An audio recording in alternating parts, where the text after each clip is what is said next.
YouTube ఛానల్లో అంతర్జాతీయ వార్తలను రోజు అందిస్తున్నటువంటి ఏకైక యూట్యూబ్ ఛానల్ ఆర్టీవీ అంతర్జాతీయ వార్తా విశేషాలు. నమస్తే అండి, నా పేరు డాక్టర్ ఉడుగుల శ్రమైక్య హరీష్. ఆలేటి ఆటం వరల్డ్ ఆర్టీవీ వార్తా విశేషాలు. అనుదినం జనస్వరం నవ తెలంగాణ సమగ్ర తెలుగు దినపత్రిక. ఈరోజు వార్తా విశేషాలు చూద్దాం. పీపుల్స్ డెమోక్రసీ ఇంగ్లీష్ వార్తాపత్రికలోని సంపాదకీయం. ఏకపార్టీ వ్యవస్థ ఏర్పాటే ధ్యేయం, ప్రతిపక్షాలే లక్ష్యం. కాంగ్రెస్ మరికొన్ని ప్రతిపక్ష పార్టీల నుండి ఫిరాయింపులు జరిపేందుకు బీజేపీ పూర్తి స్థాయిలో ఆపరేషన్ చేపట్టింది. నితీష్ కుమార్కి చెందిన జేడీయూ, జయంత్ చౌదరికి చెందిన ఆర్ఎల్డీలను బీజేపీలోకి లాక్కున్న తర్వాత వివిధ రాష్ట్రాల్లో కాంగ్రెస్ ఎమ్మెల్యేలు, మాజీ ఎమ్మెల్యేలు పలువురు నేతలు వరుసగా బీజేపీలోకి ఫిరాయిస్తున్నారు. కేవలం గత నెల రోజుల కాలంలోనే అస్సాంలో ఇరువురు కాంగ్రెస్ ఎమ్మెల్యేలు రాష్ట్ర బీజేపీ ప్రభుత్వానికి మద్దతునిస్తున్నట్లు ప్రకటించారు. వారిలో ఒకరు అస్సాం కాంగ్రెస్ కార్యనిర్వాహక అధ్యక్షుడిగా ఉన్నారు. ఆ తరువాత మహారాష్ట్ర మాజీ ముఖ్యమంత్రి కాంగ్రెస్ నేత అశోక్ చవాన్ బీజేపీలోకి ఫిరాయించారు. రాజస్థాన్లో 4 సార్లు ఎమ్మెల్యే కాంగ్రెస్ గిరిజన నేత మహేంద్రజీత్ సింగ్ మాలవియా అకస్మాత్తుగా బీజేపీలో సైద్ధాంతిక అనుబంధాన్ని పెంచుకున్నారు. గుజరాత్లో అసెంబ్లీలో కాంగ్రెస్ చీఫ్ విప్తో సహా 2 కాంగ్రెస్ ఎమ్మెల్యేలు బీజేపీలో చేరారు. ఫిరాయింపుల పర్వంలో ఇదొక భాగంగా జరుగుతోంది.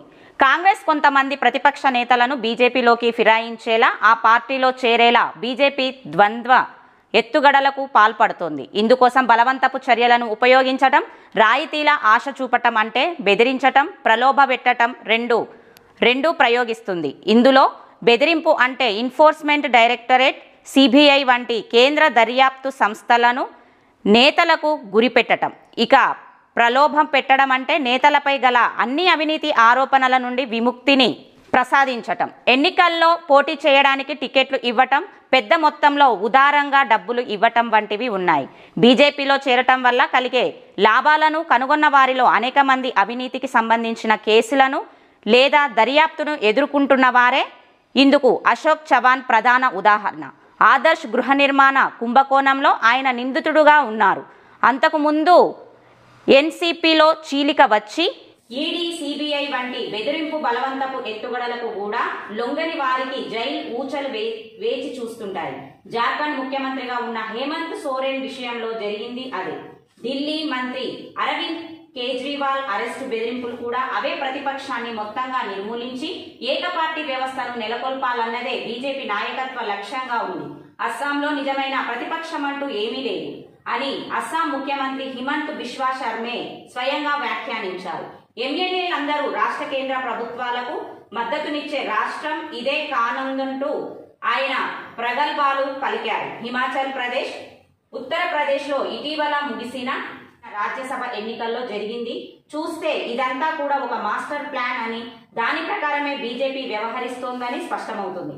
ఉత్తరాదిన ఏకైక కాంగ్రెస్ ప్రభుత్వం ఉన్న హిమాచల్ ప్రదేశ్లో 68 మంది సభ్యులు గల అసెంబ్లీలో 40 మంది కాంగ్రెస్ కు చెందినవారు కాగా 25 మంది బీజేపీకి చెందినవారు. కాంగ్రెస్ ప్రభుత్వానికి మద్దతునిచ్చే 3 ఇండిపెండెంట్లు ఉన్నారు. అయినా కూడా ఇక్కడ బీజేపీ అభ్యర్థి రాజ్యసభకు ఎన్నికయ్యారు. 6 కాంగ్రెస్ ఎమ్మెల్యేలు, 3 ఇండిపెండెంట్స్ బీజేపీ అభ్యర్థికి మద్దతు ప్రకటించారు. ఈ క్రమంలో అసెంబ్లీలో రాష్ట్ర బడ్జెట్ ప్రవేశపెట్టే సందర్భంలో సుకు ప్రభుత్వం ప్రమాదకరమైన పరిస్థితుల్లో పడింది.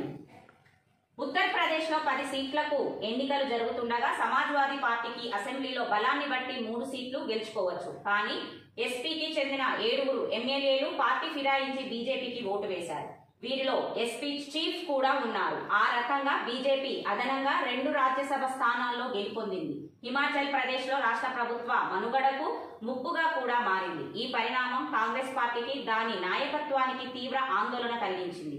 బీజేపీ అవినీతికర విన్యాసాలను ఎవరైనా నిరసించవచ్చు, కానీ తన కార్యకర్తల్లో, నేతల్లో ఏం జరుగుతుందో తెలుసుకోలేనంతగా కాంగ్రెస్ ఎలా నిద్రపోతుందన్నది ఇక్కడ ప్రశ్నగా ఉంది. అసెంబ్లీ ఎన్నికల్లో విజయం సాధించిన పార్టీ విభజించిన ఇల్లుగానే కొనసాగుతోందనేది స్పష్టమైంది. కమల్నాథ్ లైట్స్ ద్వారా కాంగ్రెస్ పార్టీ ప్రస్తుత దుస్థితి మరింత బాగా అర్థమైంది. సీనియర్ నేత, పైగా మధ్యప్రదేశ్ లో పార్టీకి సారథ్య బాధ్యతలతో ఉన్న వ్యక్తి బహాటంగానే హిందుత్వ ప్రమాణాలను ప్రశంసించారు. ఎన్నికల్లో ఓటమి తర్వాత బీజేపీతో ఒప్పందం కుదుర్చుకోవడానికి ఆయన సుముఖత ముఖత చూపారు. కారణంలో ఏమైనా కానీ అక్కడ పనవ్వలేదు. కాంగ్రెస్ నేతల్లో ఇలాంటి వైఖరి పరిస్థితి ఉంటే బీజేపీ ఆర్ఎస్ఎస్ కి వ్యతిరేకంగా దృఢమైన తీవ్రమైన పోటీ ఎన్నటికీ ఇవ్వలేదు. బీజేపీని ఎదుర్కొనాలంటే హిందుత్వ మతోన్మాద శక్తులకు వ్యతిరేకంగా సాహసోపేతమైన నిలకడతో కూడిన పోరాటాన్ని సైద్ధాంతికంగా రాజకీయంగా చేయాల్సి ఉంది. ప్రజాస్వామ్యాన్ని కాపాడేందుకు ఇదొక అస్తిత్వ పోరాటమని ప్రతిపక్ష పార్టీలు గ్రహించాలి. రాబోయే ఎన్నికల సందర్భంగా మతోన్మాద కార్పొరేట్ వ్యవస్థకు వ్యతిరేకంగా వారి వల్ల ప్రజాస్వామ్యానికి ఎదురవుతున్న ప్రమాదానికి వ్యతిరేకంగా శక్తివంతమైన ప్రచారాన్ని చేపట్టాలి. తద్వారా మాత్రమే ప్రజలను చైతన్యవంతులను చేసి బీజేపీని ఓడించగలుగుతాం. ఇది సమాజ స్థాపన కోసం RTV న్యూస్. ఈ వీడియో మీకు నచ్చినట్లయితే లైక్ చేయండి, షేర్ చేయండి, సబ్స్క్రైబ్ చేయండి.